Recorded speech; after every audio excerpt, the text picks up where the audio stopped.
Greetings and salutations. This is a little bit of bonus content, I guess. Whilst Connor and I kind of chatting away before recording an episode of 60 Seconds to Comply, the subject of Knight Rider had come up, and I started talking about one of my, I guess technically my favourite Knight Rider story, or at least memory. But, of course, being the dumbass that I am, I wasn't recording up until the point where I got to the really interesting part. And so I thought, I can't really record this without just jumping into the really interesting part. I've got to ramble on and add some context. And, not going to subject Connor to listening to my rambling shenanigans once again. I'll give you a little bit of backstory. So when I emigrated to Australia back in 1987, I was originally from England, you might be able to have guessed. The family detoured to Australia via America. We went and visited Disneyland and Universal Studios in California. What most people probably don't realise, but back then, even though by that stage Knight Rider had been off the air for a couple of years, they had, I believe it was maybe one of the stunt vehicles. I don't think it was the Hero, the one Hasselhoff did. It's either a stunt one or a replica of Kit that you could go and have a seat in. I'll let my past self continue the story. So, of course, we both wanted to be in the driver's seat, Yes, We're both Knight Rider fans. It's just instinctual. You want to go in the driver's seat. So, well, that reminds me in the first Transformers where Michaela's sitting on Sam's lap. It's like, no, Bumblebee's driving. I can't sit in the driver's seat. Well, we didn't go that far. So, of course, we both wanted to go to the driver's seat. Well, I can't remember how they did the line. So I think what it is that thing where you wait in line, they let people through, like, small group or whatever. They let them go through, and then as soon as the other guy gets off, they get the other one. That's usually crowd control. But what I remember is that there was this big pier, and Kit was parked on the end of the pier. Yeah, I saw a photo of that on the wiki, and that was just bizarre. Yeah, I had no idea how or why they did that. Unless again, it was crowd control, or it was better for them to get the into a narrower space, something like that. Yeah. Park architecture is its own wonderful thing. So, me and my brother ran off. He's clearly faster than me by 4 years, and the fact that he's not a little fat kid. And so, we run off, and he gets to the right-hand side of the car, way before me. And of course, I slow down, get to the other side of the car. So we both get in at roughly the same time. And this is where we find out one thing. That's because we were growing up in England. English cars are right-hand drive. There you can see why I love this story. So yeah, I got in and I'm in the driver's seat of fucking Kit. Yeah, that's great. That is like one of the best memories I had on that trip. I love it. Oh, my brother hated me for that. But, I'm just imagining in his child brain just sitting down and going, oh no. What the fuck? I mean, we watch Kid or Knight Rider time, but you don't mentally think about such things. I mean, I was watching an episode about a week or so ago. I was watching the first episodes, and I was like, something doesn't look right. Why does something's a bit? Oh, right, because it's American. Yeah, it's an American car, and even though we watch a lot of American media, because that show is so much about the car, it was just tripping me out a little bit. It honestly never occurred to me. It's just also because I was like a little kid, you just go, adults are in the front seat of the car. You don't really think about driver's side versus passenger side. It was literally probably the first time I actually, maybe I've been in the front seat of a car beforehand, but I really can't remember. I've definitely not been in the driver's seat of a car. I think when we were little and we were off-roading and stuff, Dad would let us kind of pretend we were driving. That's pretty cool. No, I don't. I don't ever recall being in the driver's seat of a car until that point. I probably was. I might have been on the lap at some point. I don't know. Uh, but the only other celebrity car that I can think of that I've actually been in Mm. was the DeLorean. Because Auto Expo, when that was still a thing back at the Burswood Dome, it must be like 1990, 91, something like that. Oh yeah. And I think I was definitely still in primary school at the time. And for like a price, you get to sit in the DeLorean, and you get a photo taken. It was a Polaroid. I might still have it somewhere. It's probably badly faded. Apparently, Universal Studios also had the A-Team van there. Yeah, I think that probably gone away by the time we got there, because Knight Rider had only just ended, like a year or two before. 82 to 86, I want to say.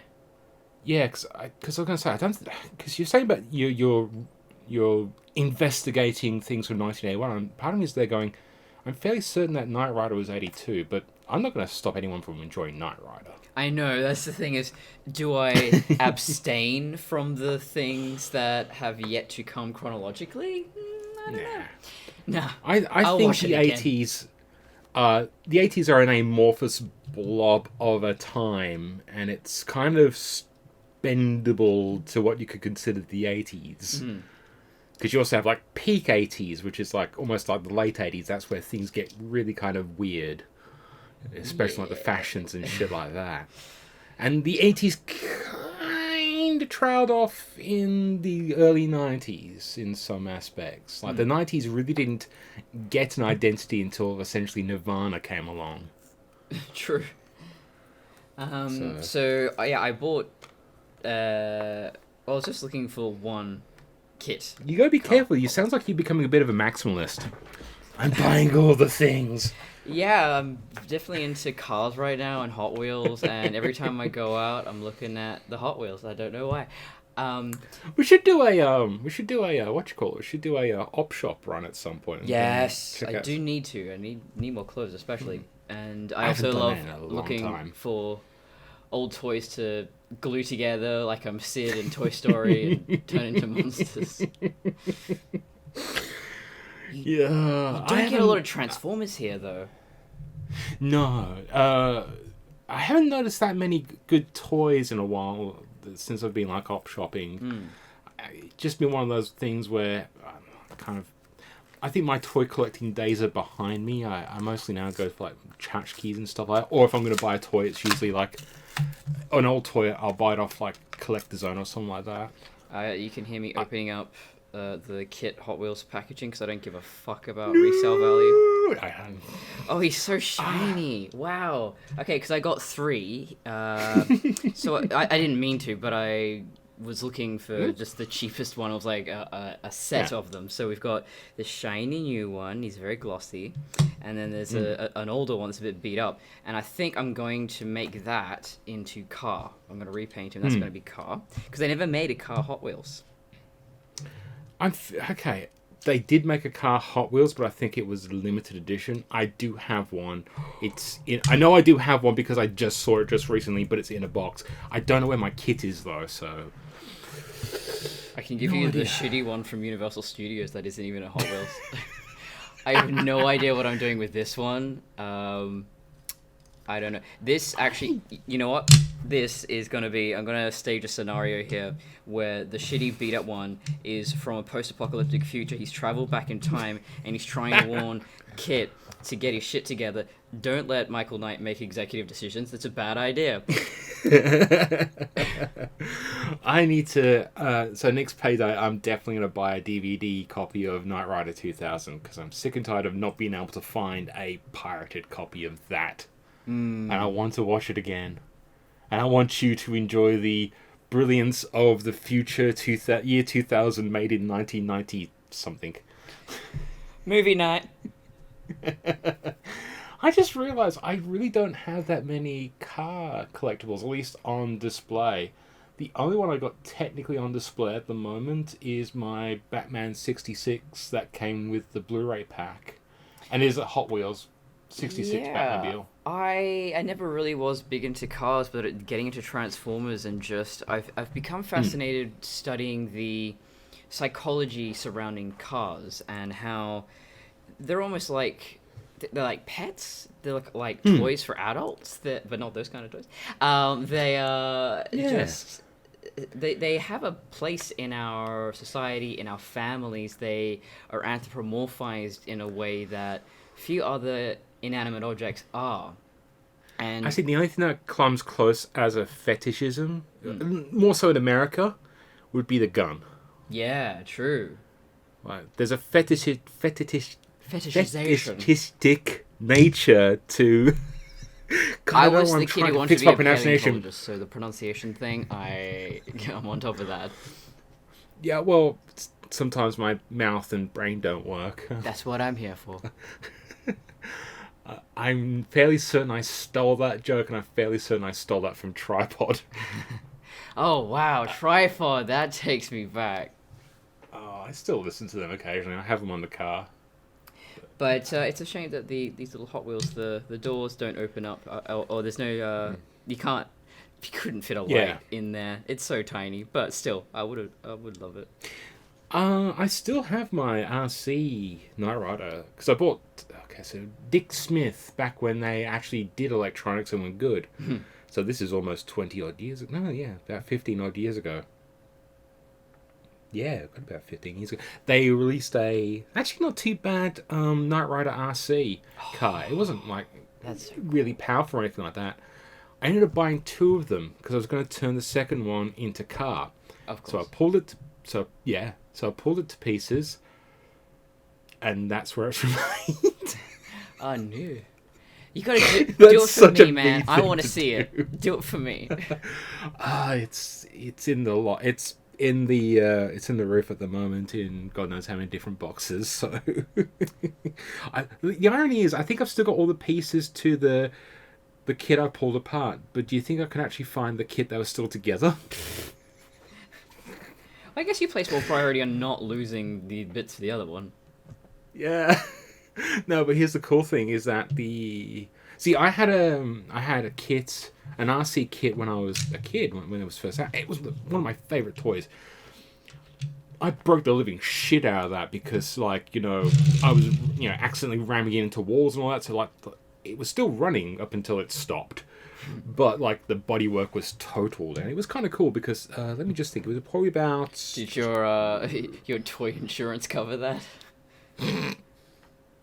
It's a crock of shit that the toy wasn't bulletproof. That's just a big fucking, I'm sorry, this is not 100% legitimate to the experience. Inaccurate. Yeah, it doesn't even have turbo boosts. Like,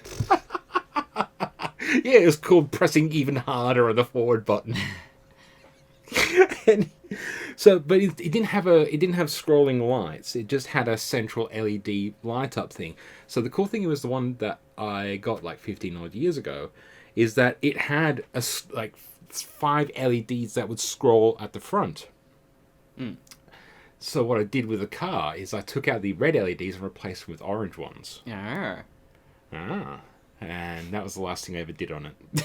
Cars, sensor things, the sound it makes, the whoosh whoosh, that is actually quite creepy. It's not. It doesn't sound like can't kids. remember. It's a lot deeper and a lot slower, and they mimic or mirror the intro. So when Cars introduced, it's the same way they introduced Kit. So Pitch Black. It was essentially the one of the stunt cars. It was just a kit stunt car without any repaint. Was the original car. Yeah, well, I learned today. I was doing research on cars for this episode of 60 Seconds to Comply. There we go. Oh shit! I forgot to. Oh, I was going to research the actual car, the Robocop car. That's fine. I did it for you. Shit. Nice. Because that's my thing now. Cars, apparently. Don't even have my There license is yet. there is a but- line in the. Keep talking. I'm going to try and. There's a line in the actual novelization. I just need to find it. Oh yeah. Well, we were talking about car, and then You were researching the Robocop. Well, we can talk about. Oh the Robocop yeah, no. car That and the thing. while I was doing that research, I found out that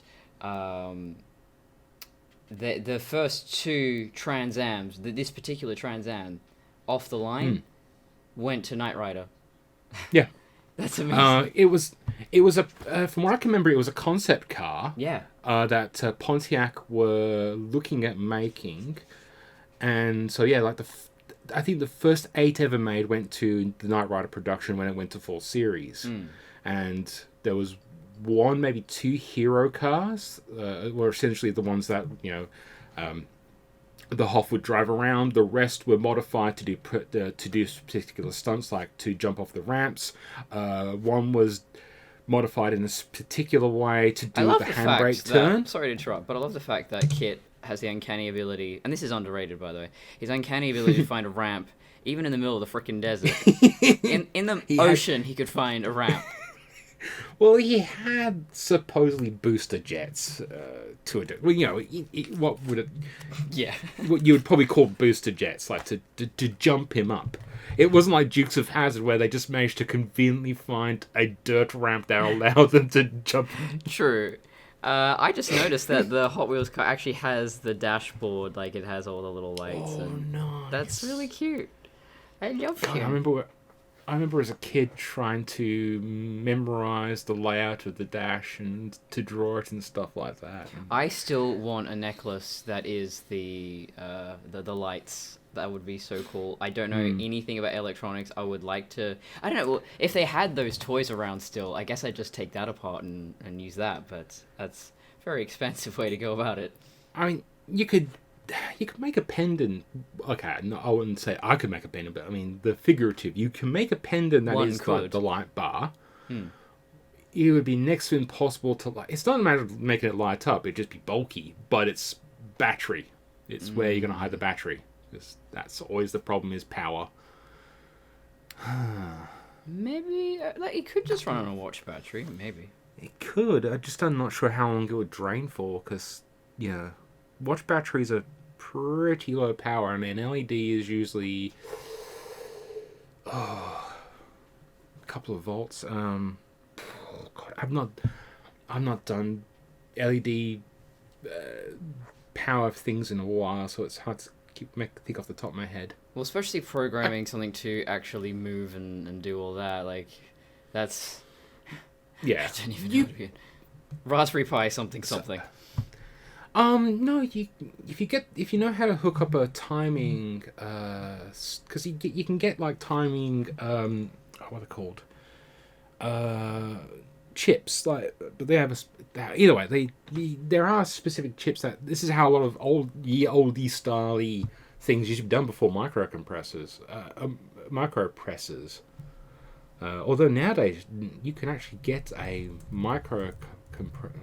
microprocessor that's... I saw one which is about, well, let me think, about 5mm by 5mm the size. So as long as you can put that on a board, again, you program it right and you power it up, you can. Okay, there are LED necklaces and they're quite small, so we have the technology. We definitely have the technology. Something you mentioned last time we chatted, I think last time we recorded, but we previously didn't make the recording. Our interactions. Because you were saying about having something for the computer, or you wanted one of the things. So I actually used to have, I have it still somewhere, but it's in a box now, because I literally only packed it up just recently, is I bought used to be able to get from Dick Smith, a Knight Rider, in huge quotation marks, kit, light bar, but it was like 12, 15 LEDs long, whereas the actual one in the car in the show was like 7 big bulbs. Yes. But it would do the... Well, it didn't do the sound, but I'm using the sound because you can't see my finger moving. Yeah. I'm adding the ADSMR. I think that's one of the more iconic car-related sounds. The other one is obviously the Transformers thing. And I'd say also the Ghostbusters siren is very iconic as well. Oh, yeah. What did they use for that? I can make a really joke in bad taste, but I don't think I will. I honestly don't know.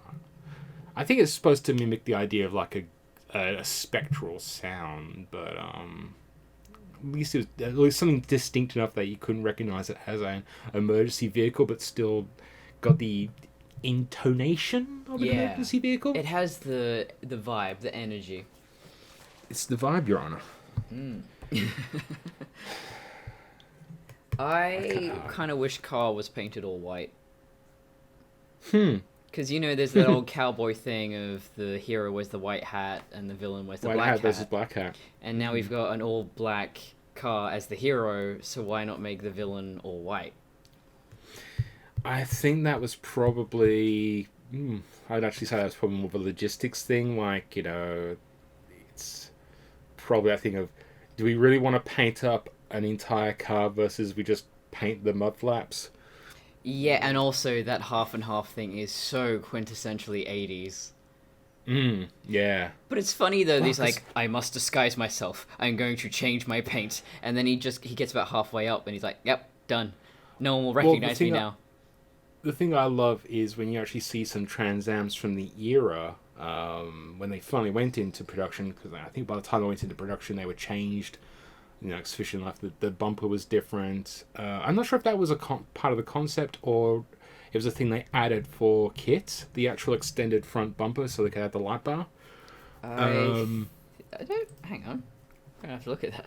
Either way, the thing I've seen a lot in Trans Ams of that era is the painted bird on the bonnet. Oh yeah. It's like, wow, that's such an 80s thing. The Firebird.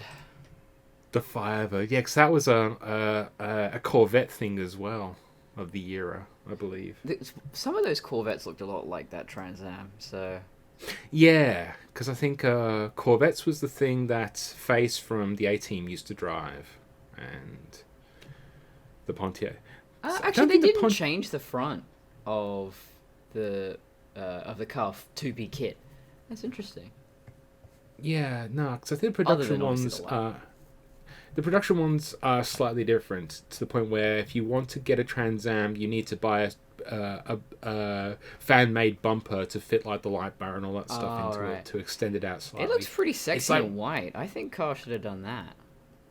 Yeah.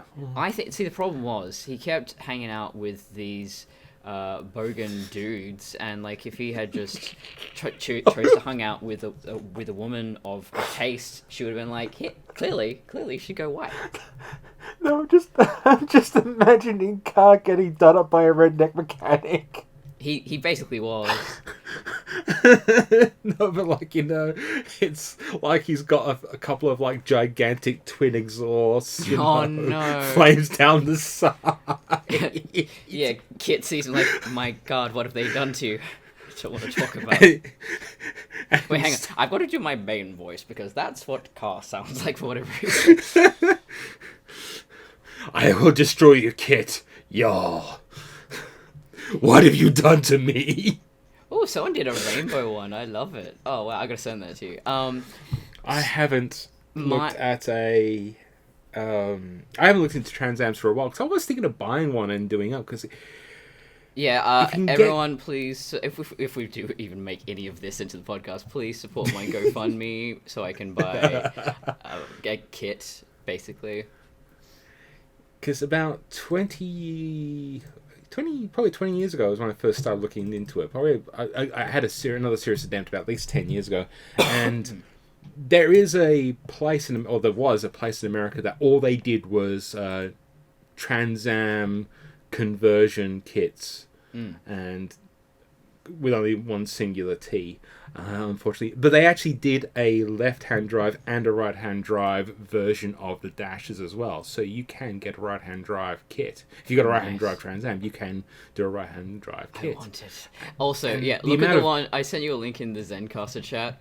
This is, I don't know if I hate it or I love it, but it's fabulous. It definitely is. Okay, the vehicle has been... Oh, fuck! I love it, but I don't know why. The thing I hate the most is the engine block. I just don't like. External engine block. Unless you're in fucking Mad Max Fury Road. Yeah. No. But I actually kind of like that bottom thing. I think it's actually really well done. It could have been really tacky, but they've blended it. It's an ombre. It's really subtle. It's great. I love it. Yeah. It makes a statement for sure, and that's see, Carl, you should have gone with No, that. I see. It's a Trans Am, so it should be the official car of the. Oh, that's a wow. So I'm just looking at the. Oh, wow. Hang on. The Trans Am said trans rights. No way. That's not rainbow colored. That's chroma. Oh god, was it chromatic? It's light changing. It's on your angle. Oh Is no! it? Oh, that bonnet. Oh, that bonnet. Yeah, just click on the side view and you see the Oh, color shit, is you're right. changing. Oh my That's god. even better. Oh my god. It's a I solid wanted- color, but if you look at the close up of the bonnet, oh no, no. Yeah, there's the skull no, bullshit. This is No. is nasty, but no. otherwise, shit. Put some whoosh whoosh Otherwise. lights in the front of that. Get rid of the engine block on the top. I will marry it. The sassiest Kit ever. I mean, Kit's pretty sassy to begin with. Very much a sassy bitch. I think. I can't imagine either Car or Kit pulling this off. I think this is another Trans Am. This is someone else. Or Well- okay, I had this concept. You went with imagine Car being customized by a redneck. What if he teams up with a teenage girl like Mean Girls, Regina George, and together, so she gives him the makeover, and together they basically just murder all her opponents. They take So- over the high school. The demon Car and the bitchy girl. I'm totally behind that, and also I'm just keep scrolling through these photos because I just realized how much I just fucking love the look of this car. I'm in love. I will marry this car. I will find it and I will marry it. I mean, it's one of those things where for me it's also utterly impractical because I tend to put big things in boots. Well, not since my car got dinged, but Wait, it doesn't say oh sold. god, Holy shit, it doesn't say sold. no. At the top it says Oh, this no. vehicle is being sold. Damn it. Because looking down the bottom going, there's usually... Oh, no, it's at the top. Damn it. Because that... It's Let's right do up something top. stupid, Simon. Let's do something stupid. I don't know if you can see it if it's on your one, but I'll give you the link. Because you know how it's the similar vehicles thing? Yar. Copy. Copy paste. pasta. So just while I'm thinking, I know we're going to start being serious and actually recording in like 5 to... I know, we really 50 got off minutes. on a tangent here, but I'm having a wonderful time. No, check out this. The one I just linked is a Trans Am. It's the later model of Kit because it's the 86. But it's a white bottom. I think that looks really cool. Like it's got a stripe on it as well. But Why I didn't think they that looks really reissue cool. this car? Oh, it's a navy blue, actually. Interesting. Oh yeah, I've just opened it up. Because I know they've remade certain cars, but... Actually, that Firebird looks really good in the purple with the blue. That actually looks really good. Oh, I just saw... I saw a car from the remake in images, and I forgot how disgusting... Oh, Jesus. Oh, God. I thought it was like a toy. You know, Oh. okay, so there is a guy in Perth who actually has a Kit decked out, and he's taken it to Supernova at least once or twice. He was selling it a few years ago. I'm not sure if it's sold or not, but I think it's just disappeared. If he has sold it or not, because I've not seen it out and about in a while. Oh, that spoiler's ugly, but I guess that's the 80s. No, that's right. So the first Kit was an 82 model, and then they updated the model for season 3 to the 84 model. Ah. So this would be the 86 is the model after that. So that's not an actual. It's close enough that you could probably modify it, but you know the purists will just be like, no, I'm not going to go to car sales right now. I'm not typing in that at all. I'm not going to look at carsales.com.au and look for Pontiac Trans Am. I have been looking. I don't even have my license yet, but I know what I want. Yeah, just all models, location. I really like that dark blue that other one you linked me to had. That was a nice looking. Oh, the only one in WA is a 68 Pontiac, which is a bit more like the car from Bullet. Yeah. Nothing looks like this particular Trans Am, the Kit car. It just when you watch the show, when you see it drive down the street, you just go, "That's." You notice that car. It's not just because of the whoosh whoosh lights, but it's. And I always call it the whoosh whoosh lights. Don't judge me. No. I know exactly what you're talking about. Oh, Nah, wow. Sorry, I'm just looking. Okay, so fuck it. I'm glad I got the Zencastr because I can't be bothered logging into. I'm looking just at this. It's general across Australia, and I'm looking at the '89 Pontiac and the 1994 Pontiac. And it's like, oh man, they're actually really nice, updated versions that I could totally see being kit. Ooh, show me. There's an '85. That's the closest so far I can see. 87. No, they don't have any 82 or 84 models. I mean, they weren't going cheap the last time I checked, but the best I ever saw one was about $8,000, but that was a few years ago. And there was one selling in Perth. I just definitely could not afford it. But it would be great if they decided to remake it, and then you'd have all the modern luxuries. It wouldn't sound and feel ancient. So here's an interesting thing. When it came to doing Knight Rider 2000, the producers actually approached Pontiac to get a new concept car, or to get them involved. Apparently, after it was revealed that Kit was a Pontiac Trans Am, they got so inundated with requests for the car, they just could not keep up production because everyone wanted a Kit. Yes. And they eventually, by the end of their relationship with the show, they were so pissed at the producers that they was like, "No, we're not dealing with any other film or TV production ever again."